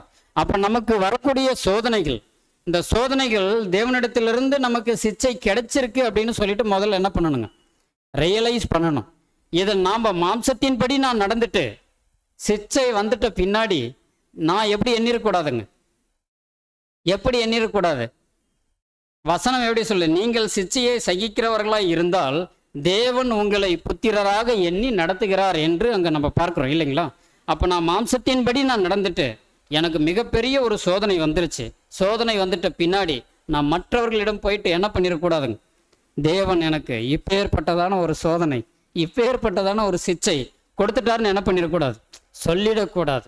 அப்போ இது மாம்சத்திற்குரிய காரியங்களும் ஆவிக்குரிய காரியங்களுக்கும் மிக பெரிதான ஒரு வித்தியாசம் அங்கே இருக்குது என்பதை நாம் மறந்துவிடக்கூடாது அன்புக்குரிய சகோதர சகோதரிகள்.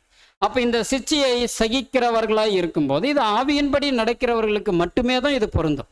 ஆவிக்குரிய எண்ணங்கள், நோக்கங்கள், நம்முடைய கிரியைகள் இது எவ்வாறு இருக்கு? கர்த்தர் கிறிஸ்து இயேசுவை போல நடக்கிறவர்களாக நிற்கும்போது மாத்திரமே இந்த ஒரு காரியம் அங்கே பொருந்தும். அப்போ இதை வெளியரங்கமாக செய்து காண்பித்துட்ட அநேகர் இருந்துட்டாங்க. தேவனுடைய புத்திரர்கள் என்று சொல்லிட்டோம்னா முதலாவது கர்த்தர் இயேசு தேவனுடைய குமாரன், அவருக்கு சிச்சை வந்துச்சு. அவர் என்ன பண்ணிட்டாருங்க? சகித்தார்.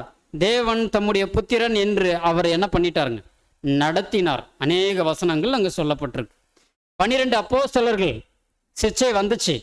அவர்கள் எப்படி தாங்கிட்டாங்க அப்படின்னா அநேக விதத்தில் அவர்கள் தாங்கி அவர்கள் வழிநடந்து போன விஷயத்தை நம்ம வசனத்தில் வாசிக்கிறோம். அவர்களும் யார்தான்? தேவனுடைய புத்திரர்கள். அவர்களை வழிநடத்தின விதங்கள் தேவன் எப்படியாக வழிநடத்திருக்கிறார் என்பதை நாம் பார்க்கிறோம். இன்னைக்கு நாம் தேவனுடைய புத்திரர்கள் வரக்கூடிய சிச்சைகள் ஆவிக்குரிய ரீதியில் இருக்கா, மாம்சத்தின் ரீதியில் இருக்கா என்பதை நம்மை நாமே சோதித்து பார்க்க வேண்டும் அன்புக்குரிய சகோதர சகோதரிகள். அநேக தரம் நாம் ஆவிக்குரிய ரீதியில் நமக்கு வரக்கூடிய சிச்சைகளை நம்ம என்ன பண்ணிடுறோங்க? தவிர்த்துறோம், எஸ்கேப் ஆயிடுறோம். மாம்சத்தின் ரீதியில் நாம் பிரச்சனையில் சிக்கொண்டுட்டு ஆவிக்குரிய ரீதியில் வர பிரச்சனை போல நம்ம என்ன பண்ணிடுறோன்னா ஒரு கற்பனை செய்து கொண்டு ஒரு கற்பனை உலகத்தில் இருக்கிறவர்களாக அங்கே காணப்படுறோம் அன்புக்குரிய சகோதர சகோதரிகள். ஆக இப்பேற்பட்டதான ஒரு சிச்சை வரும்போது தேவன் எந்த ஒரு புத்திரனையும் சிச்சிக்காத ஒரு புத்திரனாக அங்கே ஏற்றுக்கொள்றது இல்லை என்று நம்ம பார்க்குறோம் அன்பான சகோதர சகோதரிகளே. தேவன் சிச்சியாத, தகப்பன் சிச்சியாத புத்திரன் உண்டோ என்று அங்கே வசனத்திலையும் நம்ம வாசிக்கிறோம் என்று நம்ம பார்க்குறோம் அன்பான சகோதர சகோதரிகளே. அடுத்தது இன்னும் ஒரு வசனத்துக்குள்ளே நம்ம கடந்து போயிடலாம். ஒரு 3 வசனம் நம்ம சப்ஜெக்ட் முடிச்சிடலாம். எபிரேயர் 12ஆம் அதிகாரம் வசனம் 8. எல்லோருக்கும் கிடைக்கும் சிற்சை உங்களுக்கு கிடையாது இருந்தால். அப்ப இங்க பார்க்கிறோம் எல்லோருக்கும் கிடைக்கக்கூடிய சிச்சை. அப்போ எல்லோருக்கும் கிடைக்கக்கூடிய சிச்சைன்னா மனுஷனா பிறந்துட்டாலே அவங்களுக்கு என்ன இருக்குங்க, ஒரு காமன் சிச்சைகள் இருக்கு, பிரச்சனைகள் இருக்கு. அப்போ அந்த பிரச்சனைகள் நம்ம இந்த சிச்சைகள் என்று சொல்லும்போது உங்களுக்கு கிடையாதிருந்தால் நீங்கள் புத்திரராய் இராமல் யாருடைய பிள்ளையாய் இருக்கிறீங்கன்னு சொல்றாருன்னா வேசியினுடைய பிள்ளைகள். அப்போ அது யார் அந்த வேசி? வசனத்தில் சொல்லிட்டாங்க, நீங்க வேசியினுடைய பிள்ளைகளாய் இருப்பீர்கள் அப்படின்னு. அப்போ சிச்சை உங்களுக்கு கிடையாதிருந்தால் நீங்கள் எப்படி இருப்பீங்கன்னு சொல்றாரு, வேசியின் பிள்ளைகள் என்று அங்கே சொல்றதை நம்ம பார்க்கிறோம். அன்பான சகோதர சகோதரிகள், யாருடைய பிள்ளையை பார்த்து வேசியின் பிள்ளை என்று நம்ம சொல்லுவோம்? யாருடைய பிள்ளை? முறை தவறி பிறந்துட்ட ஒரு குழந்தை என்னன்னு சொல்லுவோம்? வேசியினுடைய பிள்ளை என்று அங்கே சொல்றதை நம்ம பார்க்கிறோம். அன்பான சகோதர சகோதரிகள், அப்போ சிச்சை என்று சொல்லிட்டால் தேவனுடைய புத்திரர்களுக்கு உரிதான ஒரு பாக்கியம், அது ஒரு மேன்மையான ஒரு காரியம். அந்த சிச்சையை சகித்து தன்னுடைய ஜீவியத்தை முன்னோக்கி தொடங்கி அவர்கள் ஜீவியத்தை முடிக்க அவர்கள் முற்படும் போது தேவனுடைய புத்திரர்களாக இருக்கிறார்கள். அந்த சிச்சையை அற்பமாக எண்ணி தன்னுடைய அந்த சிச்சையை தவிர்த்து தன்னுடைய ஜீவியத்தை அவர்கள் நகர்த்தும் போது, மாம்சத்தின்படி நகர்த்தும் போது அவர்கள் எப்படி இருக்கிறாங்கன்னு சொல்றாருன்னா வேசியினுடைய பிள்ளைகள். இவர்கள் முறை தவறி பிறந்த குழந்தைகள் போல அங்கே சொல்லப்படுற விதத்தை நம்ம பார்க்குறோம். அன்பான சகோதர சகோதரிகள், அப்போ இவர்களை குறித்து இன்னும் டீட்டெயிலாக சகோதரர் சொல்லும்போது இவர்கள் தேவனுடைய உண்மையான புத்திரர்கள் அல்ல, புது சிருஷ்டிகள் அல்ல, இவர் ராஜ்யத்திற்கு உண்மையாகவே தகுதியானவர்கள் அல்ல என்று அங்கே பதில் கொடுக்கறத நம்ம பார்க்குறோம். அன்பான சகோதர சகோதரிகள், அப்போ இந்த ஒரு வேசியினுடைய பிள்ளைகளினுடைய கேரக்டர் நம்மள இடத்துல என்ன பண்ணிடக்கூடாது, காணப்பட்டுடக்கூடாது என்று நம்ம பார்க்கிறோம். அடுத்த ஒரு வசனத்திற்குள்ள நம்ம கடந்து போயிடலாம். 1 யோவான் 3ஆம் அதிகாரம் வசனம் 9. தேவனால் பிறந்த எவனும் அவர் என்ன பண்ண மாட்டார்னு வசனம் அங்கே தெளிவாக சொல்லுதுன்னா பாவம் செய்ய மாட்டான். அப்போ நமக்குள் ஜெனோம் நடந்தது நம்ம ஆல்ரெடி நம்ம சொல்லிட்டோம் இல்லைங்களா? அப்போ பிறத்தல் நடக்கிற வரைக்கும் ஒரு ப்ராசஸ் பீரியட் இருக்கு. அப்போ இதுக்குள்ள நம்ம என்ன பண்ணிடக்கூடாதுங்க, பாவம் செய்திடக்கூடாது. என்னென்ன மாதிரியான பாவம் செய்திடக்கூடாது? என்னென்ன மாதிரியான பாவம் அப்படின்னா சிம்பிளாக சொல்லணும்னா பொய் சொன்னாலே என்னதாங்க, பாவம் தான். நம்ம சொல்லாமல் இருக்கிறோமா? சொல்லிட்டு தான் இருக்கிறோம் இல்லைங்களா? அப்போ நாமே ரியலைஸ் பண்ணி பார்க்கணும், எந்தெந்த சூழ்நிலையில் நாம் பொய் சொல்லியிருக்கிறோம் அல்லது உண்மைத்தன்மையை இழந்திருக்கிறோம் என்பதை நாமே பரிசோதித்து பார்க்கணும். அப்போ தேவனுடைய புத்திரர்கள் என்று சொல்லிட்டால் அவர்கள் உண்மையானவர்களாக ஜீவிக்கணும். அவர்கள்தான் தேவனுடைய புத்திரர்கள். அப்போ கர்த்தர் இயேசுவை எடுத்துக்கொண்டால் அவர் உண்மையாகவே அவர் எந்த மாதிரியான ஒரு கிரிட்டிக்கலான சூழ்நிலைகள் இருந்தாலும் தன்னுடைய உண்மைத்தன்மையை அவர் என்ன பண்ணிட்டார், நிரூபணம் செய்தார். 12 அப்போஸ்தலர்களை அவர்களை எடுத்தாலும் அதே நிலை தான். ஆனால் நம்மை எடுத்து பார்க்கும்போது நம்மை இதனுடைய புத்திரர்கள் என்று சொல்கிறோம்.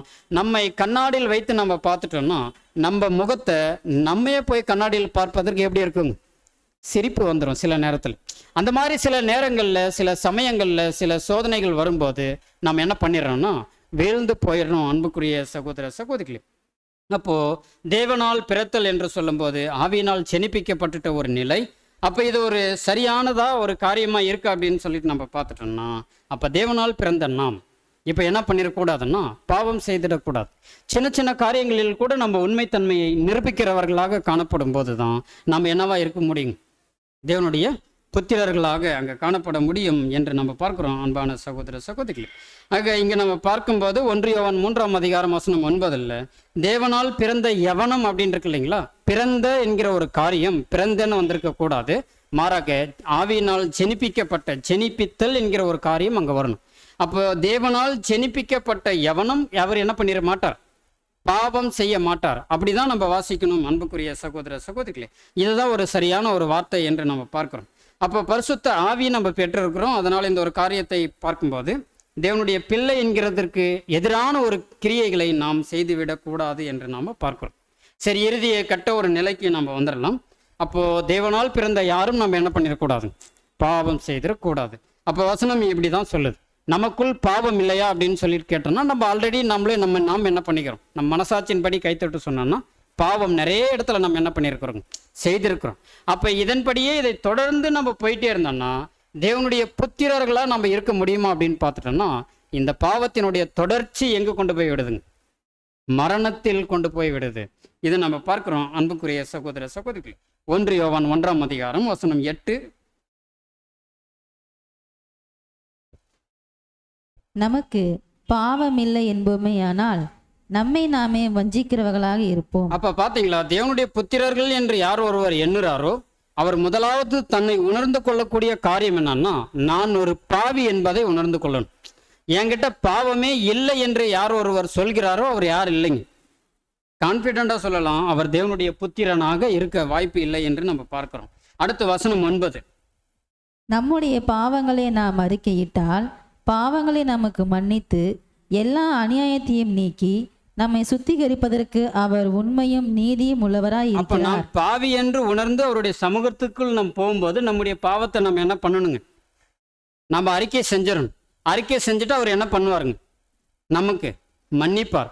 அப்போ எல்லாருமே போயிட்டு நம்ம அறிக்கை செஞ்சிட்டோம்னா ஈஸியாக மன்னிச்சிருவாரா? நம்ம நிறைய இடத்துல நிறைய சமயத்தில் நம்ம என்ன பண்ணுறோம்னா பாவம் செய்கிறோம், நம்மை நாமே ஒத்துக்கிறோம், இன்க்ளூடிங் மீ. அப்போ எல்லாரும் என்ன பண்ணுறோம்னா பாவம் செய்கிறோம். பாவம் செய்துட்ட நாம் போயிட்டு என் பாவம் என்னென்னு நம்ம என்ன பண்ணுறோம்னா ஒரு லிஸ்ட் போட்டு கொடுத்துட்டோம்னா இந்த பாவத்தெல்லாம் மன்னிச்சிட்டேன்னு டிக் அடிச்சிருவாரா? டிக் அடிச்சிருவாருங்களா? இந்த பாவம் நான் பொய் சொல்லிட்டேன், இந்த சூழ்நிலையில் நான் பொய் சொல்லிட்டேன், சரிப்பா நான் மன்னிச்சிட்டேன், இந்த ஒரு சூழ்நிலையில் நான் தவறு பண்ணிட்டேன், நானும் இதை ஒன்று மன்னிச்சிட்டப்பா அப்படின்னு சொல்லிடுவாரா? அப்போ எப்படிங்க நாம் பாவி என்பதை ஒத்துக்கிட்டோம், இந்த பாவத்தை எப்படி நம்ம போய் அறிக்கை செய்யணும் என்கக்கூடியதான ஒரு முறை இருக்கு இல்லைங்களா? முதல்ல நம்ம ஒத்துக்கொண்டுட்ட விஷயத்தை இருதயபூர்வமாக நம்ம என்ன பண்ணணும், ஒத்துக்கொள்ளணும்.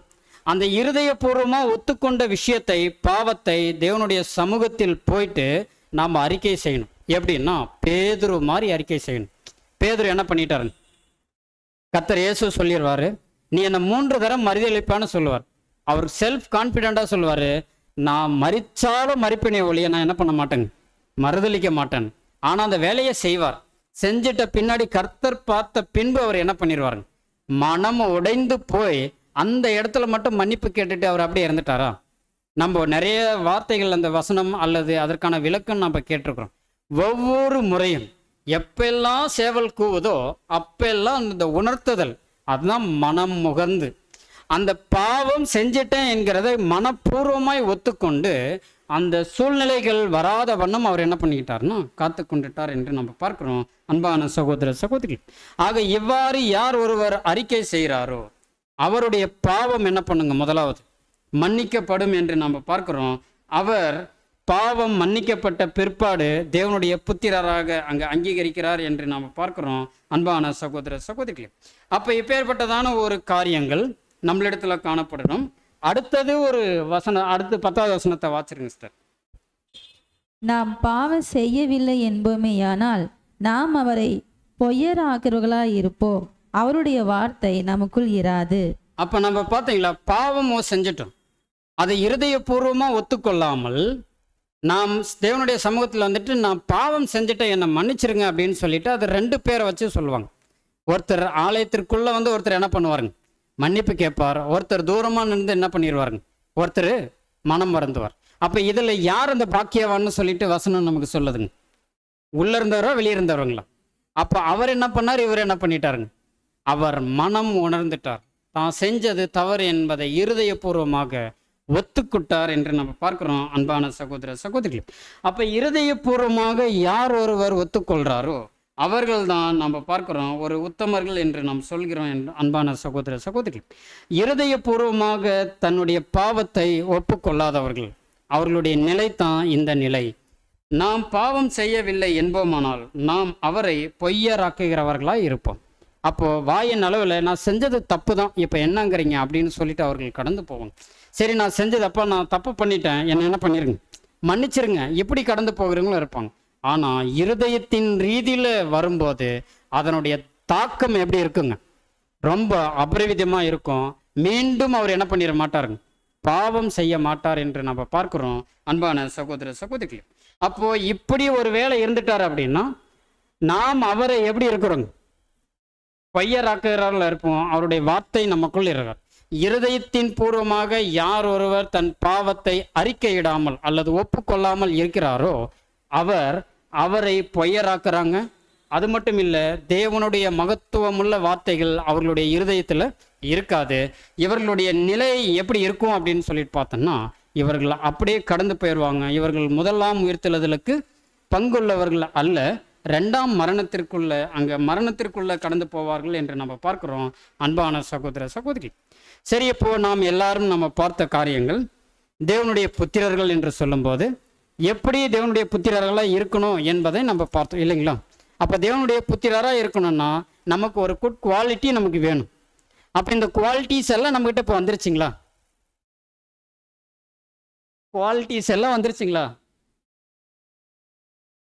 இப்போ எப்படி நம்ம தேவனுடைய புத்திரர்களை ஜீவிப்பதற்கு நாம் முயற்சி ஏறெடுக்கணும் என்பதற்கு சில ஆலோசனைகள் நமக்கு அங்கே கிடைத்திருக்கும் என்று நம்ம பார்க்கிறோம் அன்பான சகோதர சகோதரி. ஒரு வசனத்தை பார்த்து நம்ம இந்த ஒரு பாடத்தை நிறைவு செய்யலாம். கலாத்தியர் 4ஆம் அதிகாரம் வசனம் 19. அப்போஸ்தலனாகிய பவுல் இந்த ஒரு தேவனுடைய புத்திரனா இருக்கக்கூடிய ஒரு வாய்ப்பிலிருந்து அவர் எந்த ஒரு நிலையை அங்கே எக்ஸ்பிளைன் பண்றாருன்னு பாருங்க. என் சிறு பிள்ளைகளே, கிறிஸ்து உங்களிடத்தில் உருவாகும் அளவும் உங்களுக்காக மறுபடியும் கர்ப்ப வேதனை படுகிறேன். அப்போ யாருக்கிட்ட உருவாவதற்கு அவர் கர்ப்ப வேதனை படுறாங்கிறார்? உங்களுக்குள் உருவாவதற்கு யார் வேதனைப்படுறாராம்? அப்போஸ்தலனாகிய பவுல். இதை எங்க எழுதுறாருங்க? கலாத்தியர் சபைக்கு அங்க எழுதுறாரு. அப்ப அந்த சிறு பிள்ளைகள் யாருங்க? குழந்தைங்களா? 5 வயசு 10 வயசு யாருங்க? புது சிருஷ்டி. யார் அந்த புது சிருஷ்டி? நாம தான். நாம எல்லாம் வந்துட்டு ஒருவேளை 5 வருஷம் ஆயிருக்கலாம், 10 வருஷம் ஆயிருக்கலாம். அப்ப யார் இவங்க அப்படின்னு சொல்லிட்டு பார்த்தோம்னா, யாருக்கு இந்த ஒரு வார்த்தையை அவர் முன் வைக்கிறார் அப்போஸ்தலனாகிய பவுல் என்று சொல்லும்போது ஸ்பிரிச்சுவல் பேபிஸ். யார் இந்த ஸ்பிரிச்சுவல் பேபிஸ்? யாருங்க? இன்னும் நம்ம குழந்தைகளாக தான் இருக்கிறோமோ? வசனம் சொல்லுது, காலத்தை பார்த்தா நீங்கள் என்ன பண்ணியிருக்கணும்? இன்னும் நீங்கள் எப்படி தான் இருக்கிறீங்க? அப்போது இப்படி நம்ம இருக்கிறோமோ? இவர்கள் யார் அப்படின்னா, உடன்படிக்கையின் வாழ்க்கைக்குள்ள தேவனுடைய புத்திரர்கள் என்கிற இந்த நிலைக்குள்ள வந்திட்ட நபர்கள். யாருன்னா புதிதாய் வந்தக்கூடிய நபர்கள். இவர்களுக்கு ஒரு குறுகிய ஒரு காலம் தேவைப்படும். அவர்கள் வளர்ந்த பிற்பாடு அவர்களுடைய கிரியைகள், யாரெல்லாம் இந்த ஒரு கிரியைகளை காண்பிக்கலையோ நாமளே ஒத்துக்கிட்டோம், நாமெல்லாம் யாருன்னு சொல்லிட்டு, குழந்தைகள்னு சொல்லிட்டு, இன்னமும் நம்மளுடைய கிரியைகள் இன்னும் என்ன பண்ணலைன்னு நம்ம ஒத்துக்கிறோம்னா மாறலை என்பதை நம்மை நாமே ரியலைஸ் பண்ணிக்கிறோம் இல்லைங்களா? அதுதான் உண்மை. அப்போ அன்புக்குரிய சகோதர சகோதரிகளே, அப்போது கர்த்தர் இயேசு நம்முடைய வாழ்க்கையில் அவருடைய வார்த்தையை ஏற்றுக்கொண்டுட்ட நாம் நம்முடைய மரண பரியந்தம் வரைக்கும் நம்முடைய ஜீவியம் எப்படி இருக்கணும்னா ஒரு உண்மைத்தன்மை காணப்படணும். அது பிதாவாகிய தேவன் விரும்பும் வண்ணமாக அது காணப்படணும். அப்போ ஆவியினால் செனிப்பிக்கப்பட்டுட்ட நாம் அவரால் கொடுக்கப்பட்டுட்ட வாக்குத்தத்தங்கள், அவரால் கொடுக்கப்பட்டுட்ட அன்பின் கட்டளைகள், அந்த விசுவாசத்தின் ரீதியில் நாம் காண்பிக்கக்கூடியதான கீழ்ப்படிதல்கள், இது எந்த அளவுக்கு உண்மையாக இருக்குது என்பதை நம்மை நாமே அங்கே ரியலைஸ் பண்ணி பார்க்கணும் அன்புக்குரிய சகோதர சகோதரி. அப்போ இதை குறித்து சகோதரர் சொல்லும்போது அன்பின் ஆவியினால் முத்தரிக்கப்பட்டவர்களாக அங்கே காணப்படணும். அப்போ இப்படி யார் ஒருவர் காணப்படுறாரோ அவருடைய பிறத்தல் எப்படி இருக்கும்னா அது ரொம்ப மிருதுவான ஒரு காரியமாக அங்கே காணப்படும் அன்பான சகோதர சகோதரிகள். அப்போது உங்களுக்காக கர்ப்ப வேதனை படுகிறேன் என்று சொல்லும்போது அப்போ அந்த வேதனை என்று சொல்லிட்டோன்னா அது தாய்மார்களுக்கே உரியது. அந்த வேதனையை யாரும் ரியலைஸ் பண்ண முடியாது பிரதர்ஸ். அப்போது அந்த ஒரு வேதனை எப்படி இருக்கும் என்பதை நமக்கு தான் தெரியும். அப்போ அந்த வேதனையை நாம் அனுபவிக்காத அளவுக்கு நாம் என்ன பண்ணணும்? நம்முடைய நடத்தைகள் காணப்படணும். அப்போ நம்முடைய நடத்தைகள் காணப்படணும்னா கிறிஸ்து நமக்குள் உருவாகிட்டாரு. அப்போது அதை பிறத்தல் ஆவியினால் பிறக்கக்கூடிய அந்த ஒரு காரியங்கள், அப்போ முதலாம் உயிர்த்தெழுதலுக்கு பங்குள்ள அந்த ஒரு நிலைக்கு நாம் போகும்போது நம்முடைய நிலை எப்படி இருக்குன்னா கன மகிமை அழியாமைக்குள்ளே போகும்போது ஒரு மிக மகிழ்ச்சியான ஒரு சூழ்நிலைக்குள்ளே கடந்து போகுவோம் என்று நம்ம பார்க்குறோம் அன்பான சகோதர சகோதரி. அப்போது கிறிஸ்துவனுடைய குணலட்சணம் நமக்குள் அபிவிருத்தி அடையணும். முழுமையான நாம் அபூர்ணமான நிலை காணப்பட்டுடக்கூடாது. இறுதியில் முழுமையான பரிபூரணம் நம்மளிடத்தில் காணப்படும் போது மகிமையுள்ள ஒரு காரியத்தை நாம் பெற்றுக்கொள்ள முடியும். தெய்வீக சுபாவத்தையும் நாம் என்ன பண்ண முடியும்? பெற்றுக்கொள்ள முடியும். ஸோ அன்புக்குரிய சகோதர சகோதரிகளே, இப்படியாக நாம் தேவனுடைய புத்திரர்களாய் இருந்து ஜீவிப்பதற்கு தேவன் அவருடைய வார்த்தைகள் இன்னும் அதிகமாக கொடுத்து நம்மை ஒவ்வொருவரையும் வழிநடத்துவாராக. பொறுமையோடு கேட்ட உங்கள் யாவரையும் தேவன் தாமே ஆசீர்வதித்து வழிநடத்துவாராக. ஆமென்.